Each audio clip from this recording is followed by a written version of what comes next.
Hello viewers, আসসালামু আলাইকুম। আবারও চলে এলাম নতুন একটি ভিডিও নিয়ে। এই ভিডিওটি দেখার জন্য এবং আমার চ্যানেলের সাথে থাকার জন্য আপনাদের সবাইকে জানাচ্ছি অনেক ধন্যবাদ। আজকে খুবই মজাদার একটা কাবাব রেসিপি শেয়ার করব। আমার আজকের রেসিপি ক্রিমি চিকেন কাবাব। বানানো খুবই সহজ আর খেতে ভীষণ মজার। আশা করি রেসিপিটি ভালো লাগবে। ক্রিমি চিকেন কাবাব তৈরি করার জন্য আমি এখানে চিকেনটাকে সেদ্ধ করে নিয়েছি। আমি চিকেন সেদ্ধটা আপনাদেরকে দেখাইনি, আমি বলে দিচ্ছি কিভাবে আমি সেদ্ধ করে নিয়েছি। 2 পিস চিকেন ব্রেস্টের সাথে সামান্য একটু আদা রসুন বাটা, সাদা গোলমরিচ আর লবণ দিয়ে পানি দিয়ে সেদ্ধ করে নিয়েছি।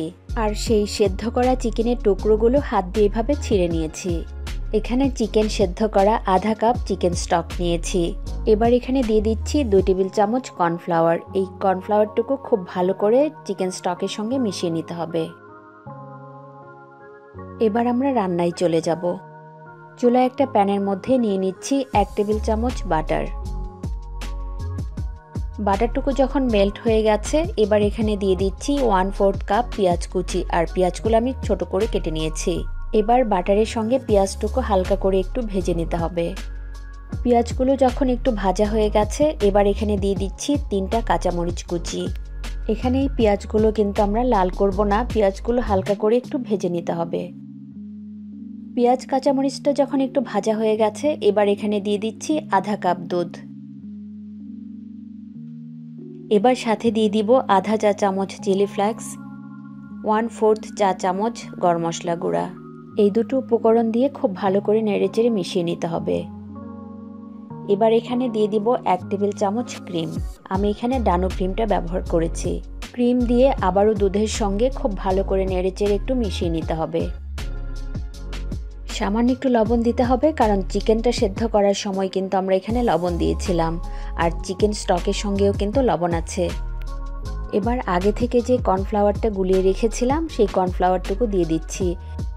কর্নফ্লাওয়ারটুকু দেওয়ার পর অনবরত নেড়েচেড়ে এটাকে রান্না করে নিতে হবে। আমরা কিন্তু কাবাবের জন্য এখানে ক্রিমটা তৈরি করে নিচ্ছি।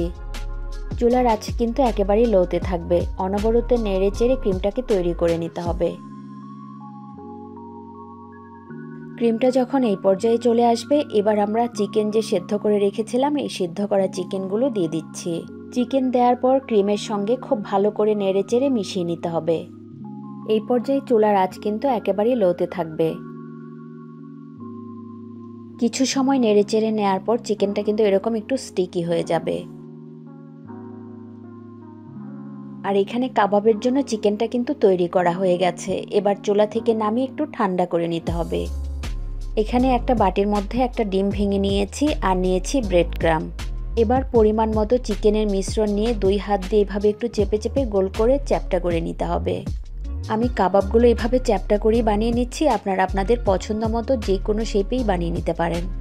এবার কাবাবের মধ্যে খুব ভালো করে ডিমের মিশ্রণটা লাগিয়ে নিতে হবে।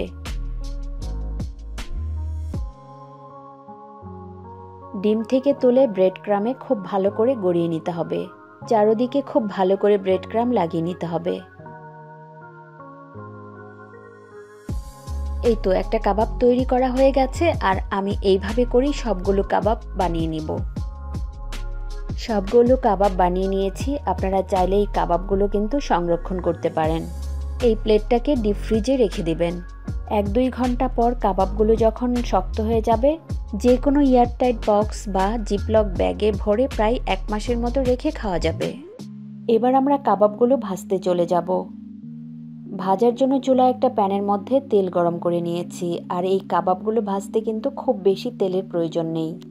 কাবাবগুলো ডুবো তেলে ভাজতে হবে না, তেলের পরিমাণটা কম দিয়েই ভাজা যাবে। এবার এই গরম তেলের মধ্যে একটা একটা করে কাবাব দিয়ে দিচ্ছি। কাবাবের একটা পাশ যখন একটু হয়ে যাবে, এবার আমি কাবাবগুলো উল্টিয়ে দিব।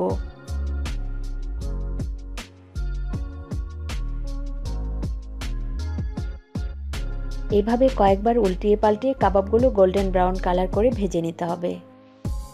কাবাবগুলোতে সুন্দর একটা কালার চলে এসছে আর এই কাবাবগুলো ভাজা হয়ে গেছে। এবার আমি তেল ঝরে একটা প্লেটে টিস্যুর উপর তুলে নিচ্ছি। এই তো তৈরি হয়ে গেল খুবই মজাদার ক্রিমি চিকেন কাবাব। এবার একটা কাবাব ভেঙে দেখিয়ে দিচ্ছি। উপরটা কিন্তু খুবই ক্রিস্পি আর ভেতরে ক্রিমে ভরা চিকেন। বাচ্চারা তো খুবই পছন্দ করবে। আশা করি আজকের এই সহজ রেসিপিটি আপনাদের ভালো লেগেছে। ভিডিওটি যদি ভালো লেগে থাকে তাহলে একটা লাইক দিবেন, কমেন্ট করবেন, আপনাদের ফ্রেন্ডস অ্যান্ড ফ্যামিলির সাথে শেয়ার করবেন। আর আমার চ্যানেলটি সাবস্ক্রাইব করে আরও নতুন নতুন ভিডিও বানাতে আমাকে ইন্সপায়ার করবেন। আগামীতে আবারও কথা হবে নতুন কোনো ভিডিও নিয়ে। সেই পর্যন্ত সবাই সুস্থ থাকবেন, নিরাপদে থাকবেন। আল্লাহ হাফেজ।